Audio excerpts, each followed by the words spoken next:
Craignant une émeute, Pilate accepta de faire crucifier Jésus, de le clouer sur une croix.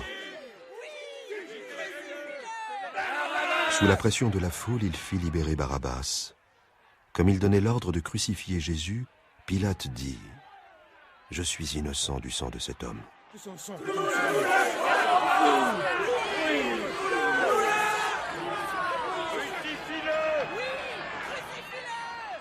Les soldats romains se préparèrent à exécuter leurs ordres. Est-ce que tu vas nous sauver, Majesté? Est-ce que tu vas nous sauver? Montre-nous un de tes miracles. Allez, finissons-en, oui. Après l'avoir de nouveau frappé, les soldats remirent sa tunique à Jésus, et ils le chargèrent d'une poutre de bois. Ensuite, ils le poussèrent dans les rues bondées de Jérusalem, et l'obligèrent à traverser la ville. Allez! Arrière! En arrière! Arrière! Écartez-vous! Peu avant 9 heures du matin, les soldats se dirigèrent vers un lieu d'exécution bien connu, à l'extérieur de Jérusalem, appelé Golgotha, ou l'endroit du crâne. Le pauvre homme est à moitié mort. En arrière! Il a été tellement torturé. Écartez-vous! Bouge-toi! Affaibli par les coups, Jésus s'écroula à terre. Remue-toi! Il portait toujours la poutre. Debout!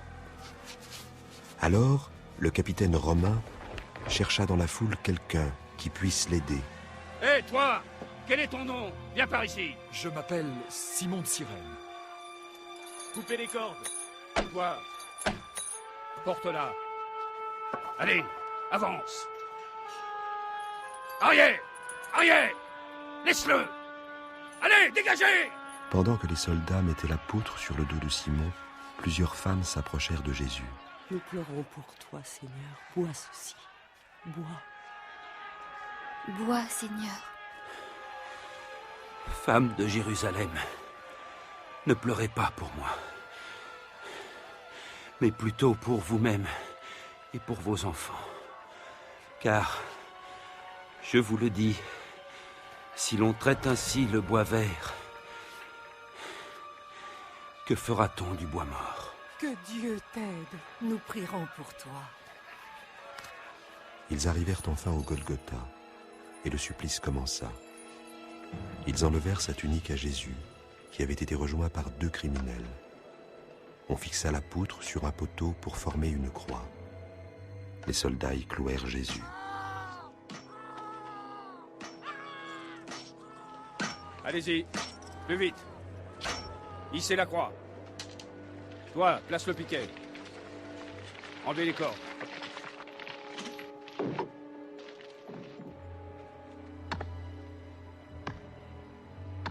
Après avoir dressé les 3 croix, les soldats placèrent un écriteau au-dessus de Jésus.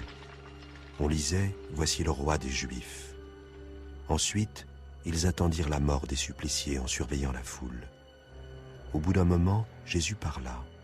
« Mon Père, pardonne-leur, car ils ne savent pas ce qu'ils font. » Certains des chefs religieux qui avaient condamné Jésus se tenaient au milieu de la foule. « Il en a sauvé d'autres.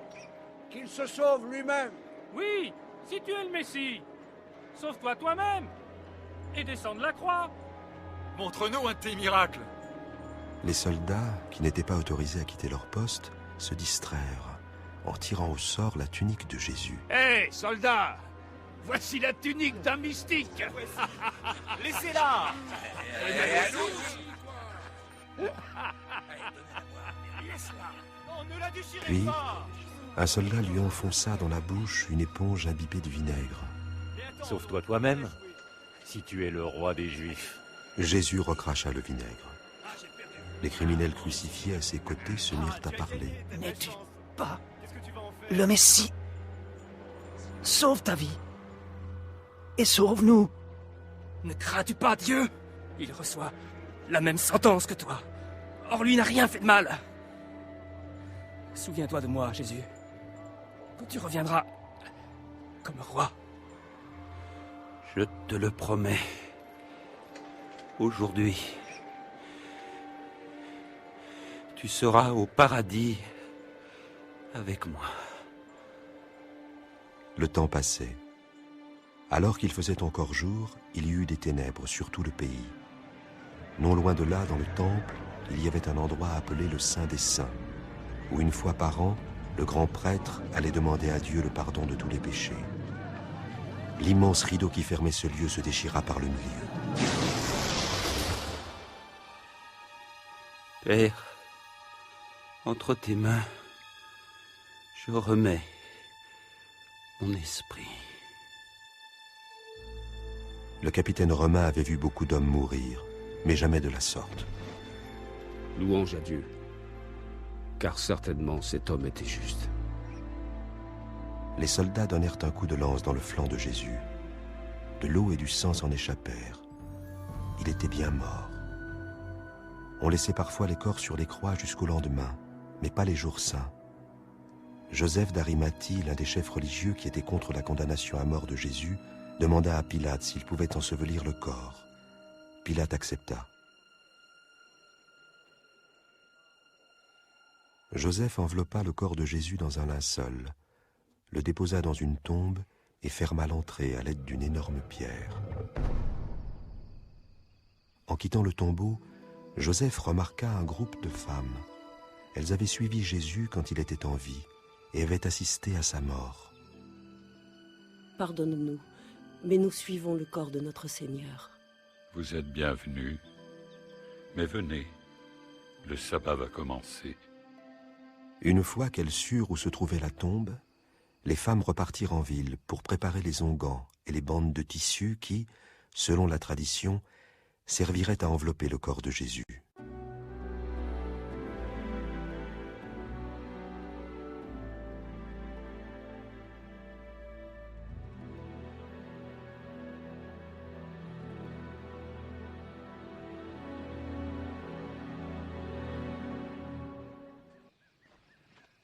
Le dimanche matin, au lever du jour, les femmes se hâtèrent vers le tombeau.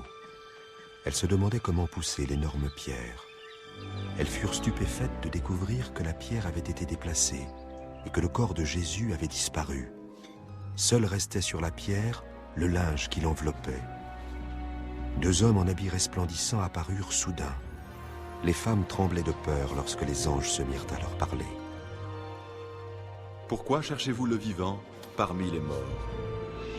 Il n'est plus ici, il est ressuscité. Rappelez-vous ce qu'il vous disait en Galilée.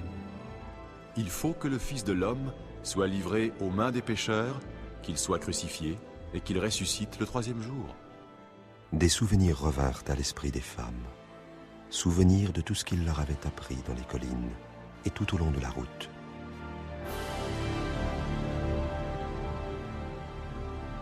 N'en dites rien à personne. Le Fils de l'homme doit souffrir beaucoup, puis être rejeté. Il sera mis à mort. Mais 3 jours après, il reviendra à la vie.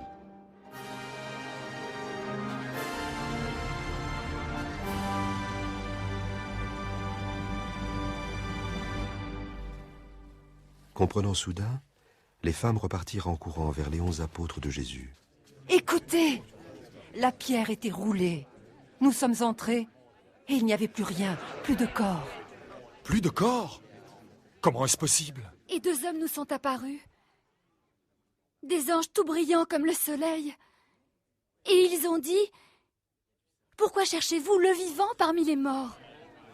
C'est vrai! Il faut nous croire, c'est bien vrai! Allez voir vous-même. Le tombeau est vide. Notre Seigneur n'est plus là. C'est vrai, Pierre. Il faut nous croire. » Pierre partit en courant pour voir de lui-même. Au même moment, 2 hommes arrivaient en hâte à Jérusalem pour raconter un événement extraordinaire aux apôtres. Le Seigneur est vraiment ressuscité.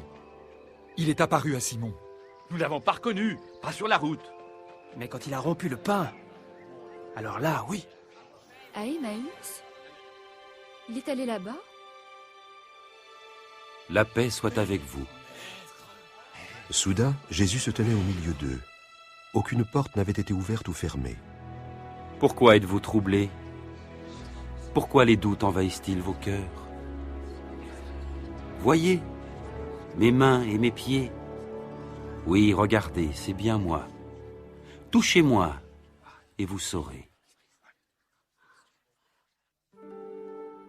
Jésus s'approcha pour qu'il puisse voir la marque des clous sur ses mains et ses pieds.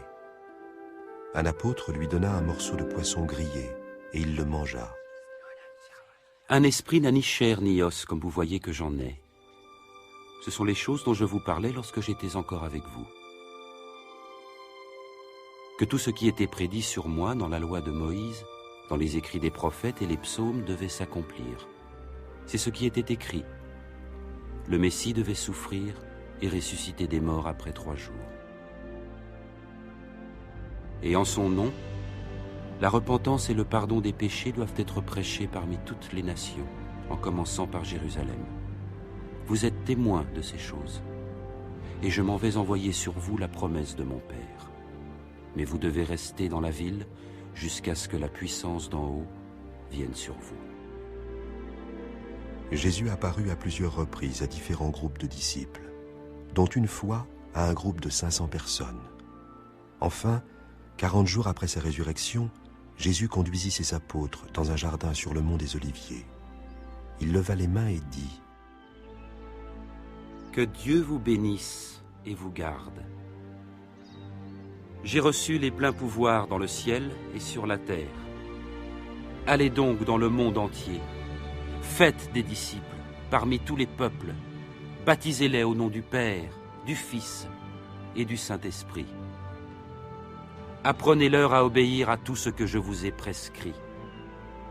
Et je suis moi-même avec vous chaque jour jusqu'à la fin du monde. Amen.